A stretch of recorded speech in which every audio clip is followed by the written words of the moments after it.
This episode will be using adult language and discusses sensitive and potentially triggering topics including violence, abuse, and murder. This episode may not be appropriate for younger audiences. All parties are innocent until proven guilty in a court of law. Some names have been changed or omitted per their request or for safety purposes. Listener discretion is advised. Hola, my beautiful humans. This is Jasmine Castillo, and I bring stories and cases from the people of color community, bringing awareness of murdered and missing Indigenous women, girls, two-spirits, the LGBTQ community, Asian American, Native Hawaiian, Pacific Islander, Black Indigenous people of color. These are their stories. So, welcome to Hands Off, my podcast. Part 1. Hispanic Heritage. Tu sin nombre, our Nameless. In honor of National Hispanic Heritage Month, I wanted to bring to the forefront our Hispanic, Latinx, Indigenous, Jane and John Does, and wanted to thank the DNA Doe Project in putting them in the spotlight. Even though this is just a handful of thousands that are unidentified or tu sin nombre in the Nameless website, let alone, there are a whole other list of people that are considered unclaimed. I hope to talk of their stories in the near future. Tu sin nombre. They are special cases. They present numerous challenges to many groups and teams that are currently working on them, and it is important to bring this social justice issue to light. And one of the ones that I want to give props to is the DNA Doe Project. They are a national nonprofit, and they seek to identify John and Jane Does using genetic genealogy and hoping to identify them and let them rest with their grieving families. These are their stories.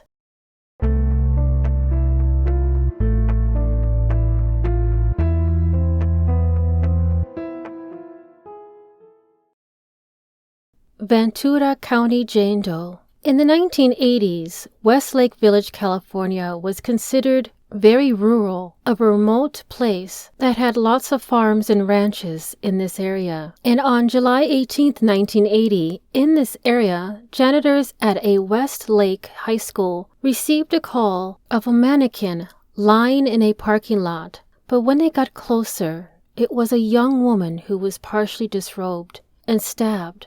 Her shoes were tossed up the hillside, and you could see bloody drag marks in the parking lot. Sheriff's Patrol deputies responded to the call and immediately started their investigation, noticing that these marks of her being dragged through the parking lot as if she was brought there in a car and drugged up on the hillside where she was later found. She wore a light-colored top that was soaked in blood, and it was very evident that she surely did put up a fight and had defensive wounds on her arms and hands. Based on the investigation, sheriffs believed that she had been raped, yet there was no identification, no jewelry. When they did the autopsy, they learned that she had been stabbed 29 times. She was pregnant with a boy who also died.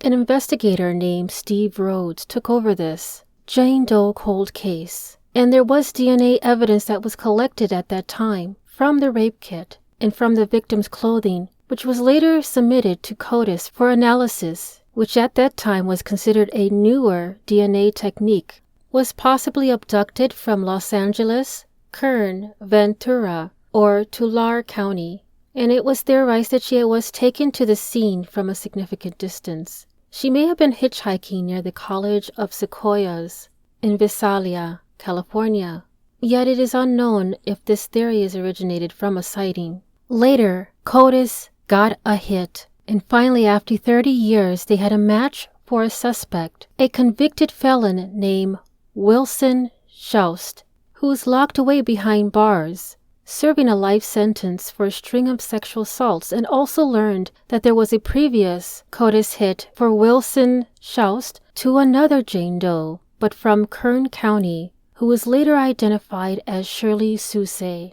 There is an extensive story on the history behind Wilson Shoust, but I prefer not to go into details with that, because this episode and all my episodes or focused on the victims and not the killer. Shirley was a young woman who was found murdered in 1980 after she was raped, stabbed, and strangled. Fortunately, her murder was solved in 2018. And once Shirley was identified as the Kern County Jane Doe in 2018, Wilson Shoust completely denied knowing their names. And there was recent developments from genealogical research by the DNA Doe Project that uncovered potential surnames and locations of where the victim possibly originated. Also, the DNA Doe Project did release surnames and locations of distant relatives of Ventura County Jane Doe, and it's quite extensive, but the list includes surnames from southern Texas, which was between San Antonio and Brownsville, and northeastern Mexico, central Mexico, northern New Mexico, and southern Colorado, with indigenous California and Guatemala. And in 2021, investigators identified the father of her baby as a Honduran immigrant who had ties to the Central American community within the Koreatown district of Los Angeles, but were unable to get any new information from him. Ventura County Jane Doe had brown eyes, pierced ears, black hair dyed blonde at the ends. She was about 5 months pregnant with a boy. She likely had a child before because she had a episiotomy scar. She had shaved her natural eyebrows and had penciled brown lines in their place. Her artificial brows were about a quarter inch above the natural location. She was wearing mascara, and her nails were painted red, some birthmarks on her face and a mole below her left index finger. She had a scar on her left knee, along with 2 vaccination scars on her left arm. She was about 60% Native American with some Hispanic and white ancestry. Additionally, there was a small amount of Asian heritage discovered. She seems to have a grandparent several generations back from England or Ireland. She was wearing a white blouse, a black bra, red corduroy pants, white underwear, and the open-toe high-heel shoes, which were the ones that were thrown on the hillside nearby. If you have any information about who the Ventura County Jane Doe is, you can contact Ventura County Sheriff's Office Major Crimes Investigations at 805-383-8704, agency case number 80-12246. Broadway Street Phoenix Jane Doe. This Jane Doe was hit and killed by a vehicle just after midnight on 21st November 2004. She was crossing the street near South 15th Street and East Broadway Road, and 18 years later she is still unidentified. However, forensic genealogists may finally be able to find out this victim's name. Detective Stuart Summer Shue of Phoenix Police Department was able to provide her physical description. A Hispanic female between the ages of 40 and 50 years old, 5 feet 4 inches, short brown hair and brown eyes. On her palm she had some illegible writing. There was a possible witness that saw the car fleeing from the scene as she left there lying on the ground. Broadway Street Phoenix Jane Doe case was taken over by DNA Doe Project with the help of Detective Summer Shue. The victim's blood card was sent to the lab and did an extraction of the DNA, made this into a usable file that can be uploaded into a database called GEDmatch. And with the findings, they were able to build back a family tree. Parents that are believed from Calvillo, Aguas Calientes, Mexico. They are still looking for the parents or siblings of this Jane Doe, and they might not even know that they have lost her. People lose contact over families from home when they move to the United States, so maybe this is what her family's thinking, that they just lost touch. But she deserves to have her name back. There is a $5,000 reward from Silent Witness, and if you have any information leading to the arrest or an indictment of suspects of this crime, call Silent Witness. You can also remain anonymous at 480-1 Witness. That's 480-948-6377 or toll free at 1-800-343-TIPS. You can also leave a tip on the Silent Witness website at silentwitness.org. Kilgore Jane Doe, also known as Gray County Jane Doe. On December 23, 2000, human remains were found between a railroad track and a creek in the wooded area along Spinks-Chapman Road, which is about 5 miles northeast of Kilgore. She was found wearing a white Adidas shirt with black stripes on the sleeve, blue jeans, white bra and panties, and brown leather shoes, originally made from Mexico. A young detective at the time from the Gray County District Attorney Tom Watson was assigned to this case for over 20 years. And during that time, they didn't have the DNA technology like today, which made it difficult to identify the skeletal remains or cause of death. And thankfully, this is one of the other cases that the DNA Doe Project took over. She was identified to be aged between 30 to 50 years old. Initially, they had thought that she was African American, yet DNA results from Parabon Nanolabs, Inc. indicated that she was almost entirely Native American. Authorities believed the woman died sometime between 1999 and 2000, standing 4 feet to 5 feet 2 inches, weighing about 115 pounds. And according to DNA phenotyping, she likely had black hair, brown or dark eyes, and a light brown complexion. Anyone with information on this Jane Doe or relatives are urged to contact Kilgore Police Department at 903-218-6905. Kings County Jane Doe. When I looked this Jane Doe up, I found over 35 Kings County Jane Does. Yes, that's right, 35. And about the same amount of John Does as far back to the 1980s. Today I will discuss about Jane Doe of 2015. On May 13th, 2015, Kings County Sheriff deputies received a report of human remains located along the 42,000 block of 6th Avenue in Corcoran. She was an unidentified adult female, wrapped in a tarp and dumped along the 6th Avenue where the Homeland Canal in southern Kings County. In the months since discovering her body, investigators have combed through missing persons through the state and even uploaded the victim's DNA into the California Department of Justice database for missing persons. None of these routes produced results for the investigators, and so a forensic anthropologist was called in to conduct an examination of the remains and determined that she is of European descent, most likely more than 60 years old in age, between 5 feet to 5 feet 6 inches tall, with gray or graying blonde hair. It was also discovered that she had no teeth but had been prepped for a full set of upper and lower dentures. She was in an advanced stage of decomposition and had appeared to have been deceased for several months. And this is the reason why detectives were unable to recover any fingerprints or any other identifying characteristics. She was wearing a light-colored, horizontally striped t-shirt, black, loose-fitting yoga-type pants, and a Depends-type underwear. The anthropologist also determined that she had severe osteoporosis and believed that she was mobile, but yet she was likely hunched over, and there was a good chance that she was considered bedridden at one time.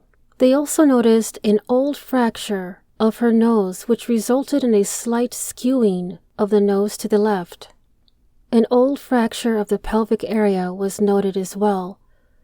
Her estimated time of death was somewhere between May 2014 and April 2015.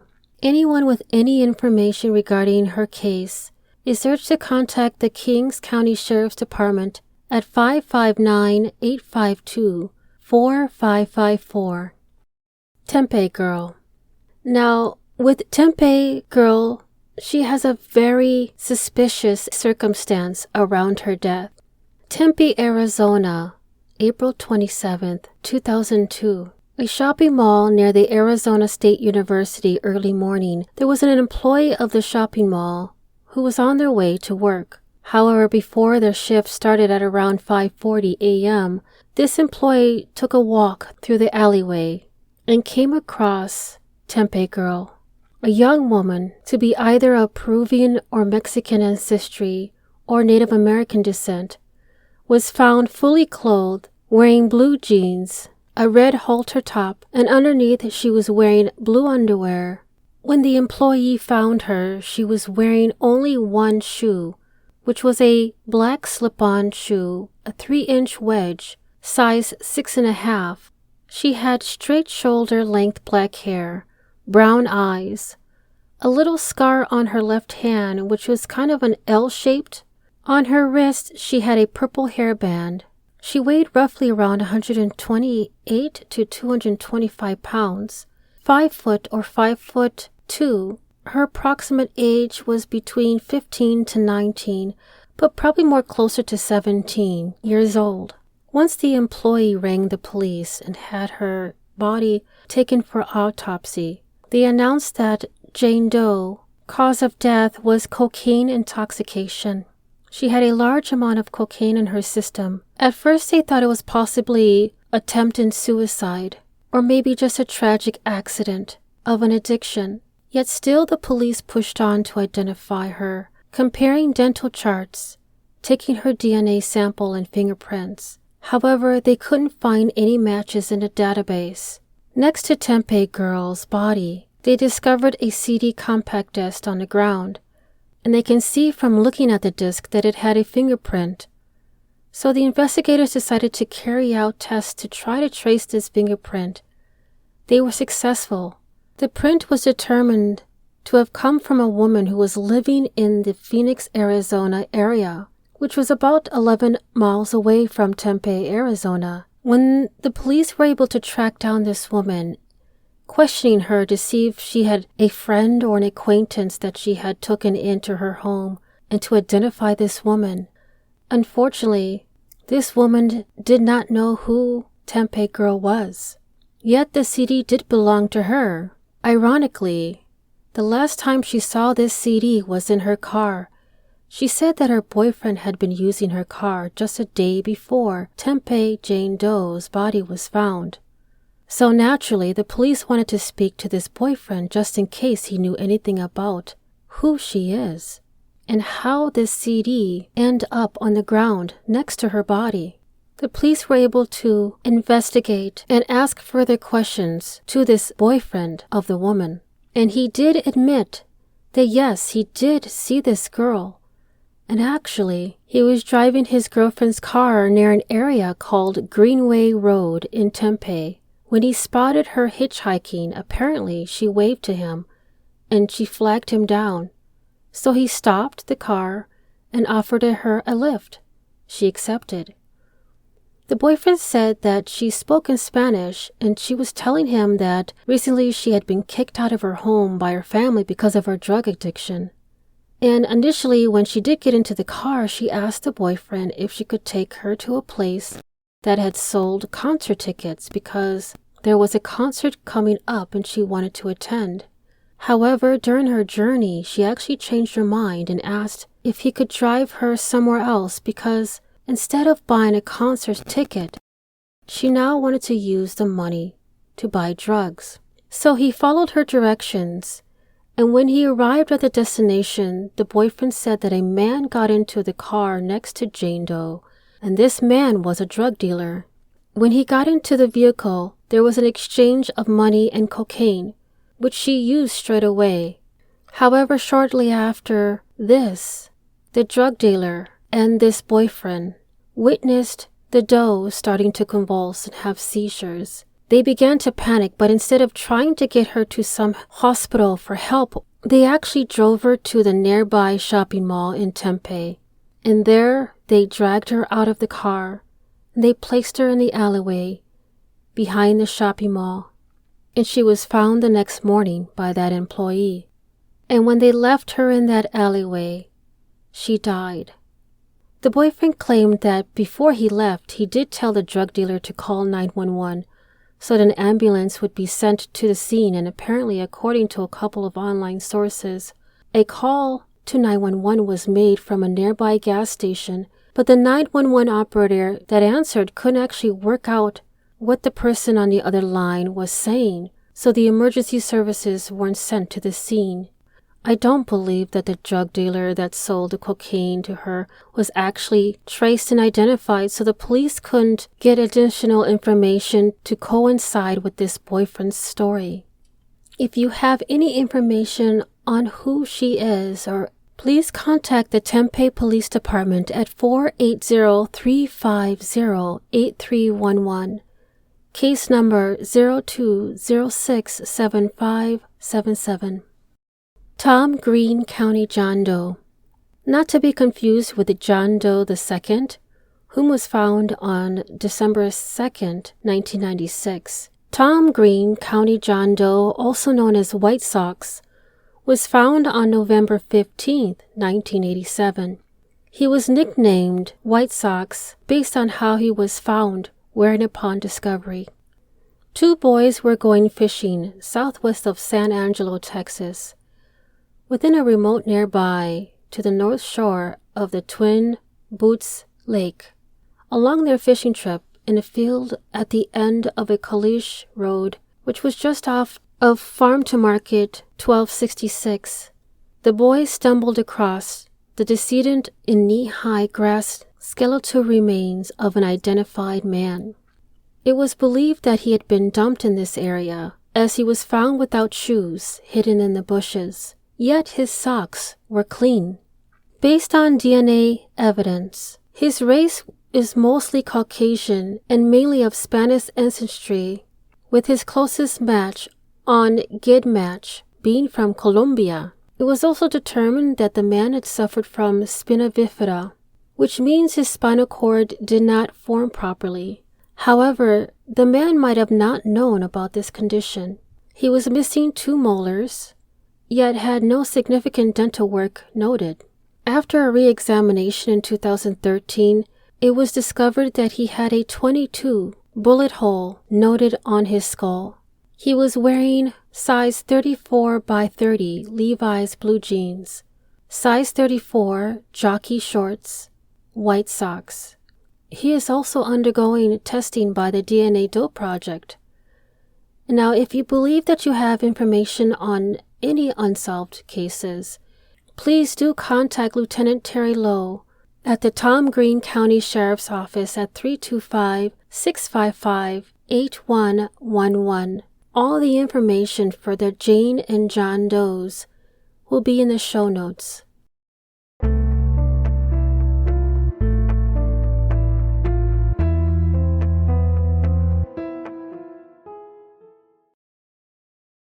I am so grateful and thankful that there is many organizations that contribute their time and effort to identify John and Jane Does. Specifically, a shout out to the DNA Doe Project, which is a non-profit initiative that uses investigative genetic genealogy to identify unidentified remains. Even though they've been around for 5 years, they have been the go-to organization for law enforcement agencies and medical examiners across North America. They have provided cutting-edge techniques that have led to amazing success, even with cases that the DNA was highly degraded or of low quality. Now you're probably thinking to yourself, how can you help? I've noticed continuous themes in regards to why there is so many unidentified Hispanic, Latinx, indigenous people. Families lose contact of their loved ones and not even know that they have passed on. Maybe they had a blowout or a huge argument. I get it. I've had many of those before. But for us to solve and to find their names, we have to work together. We have to put our differences aside. They are your loved one, a family member, probably something that you can't even remember what you guys were arguing about, or maybe you had indifferences. They are out there and they're waiting to be called home and to have their resting place.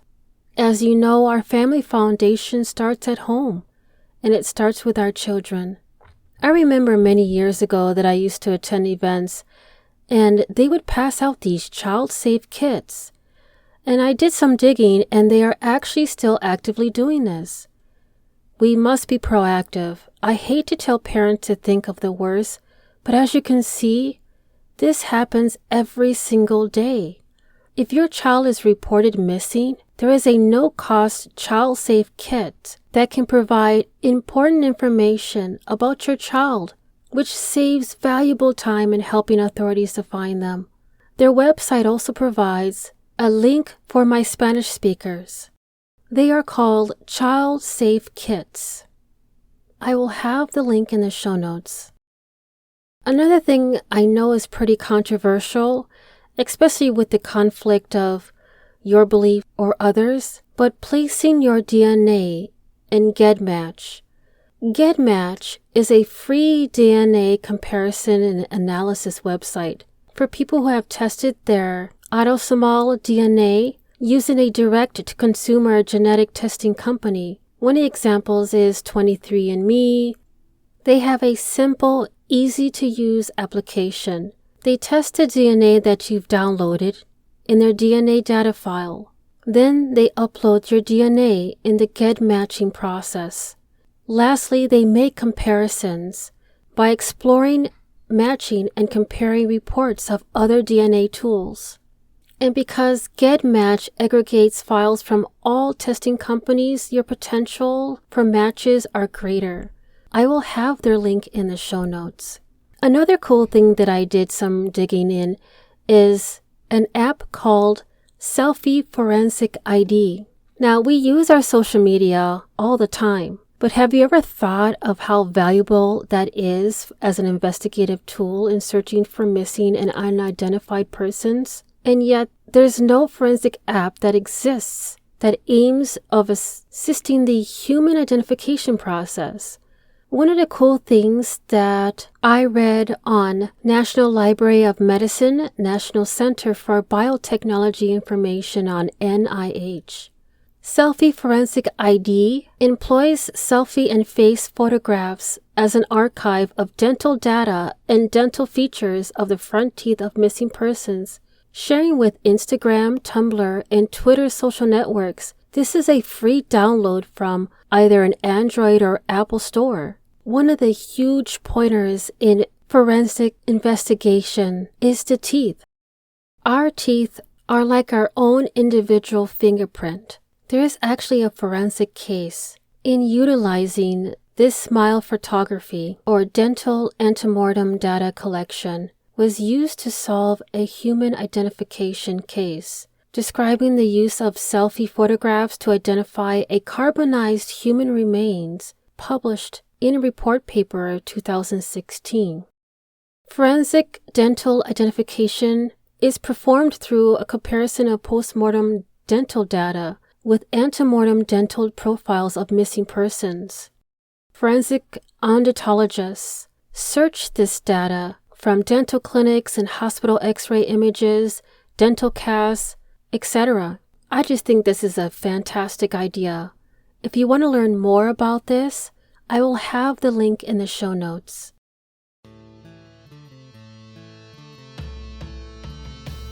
Thank you for listening to Hands Off My Podcast. If you are enjoying the podcast and you'd like to support the mission, I do have a Patreon membership that will help the cause and bring more detail on cases and stories from the people of color community. If you yourself has a lost loved one or a story suggestion, please don't hesitate to contact me at email, handsoffmypodcast@gmail.com. And if you are only able to support in another way, please give this podcast a 5-star rating on Apple or Spotify, and continue to listen to upcoming episodes every Thursday, wherever you listen to your podcast. Dios te bendiga.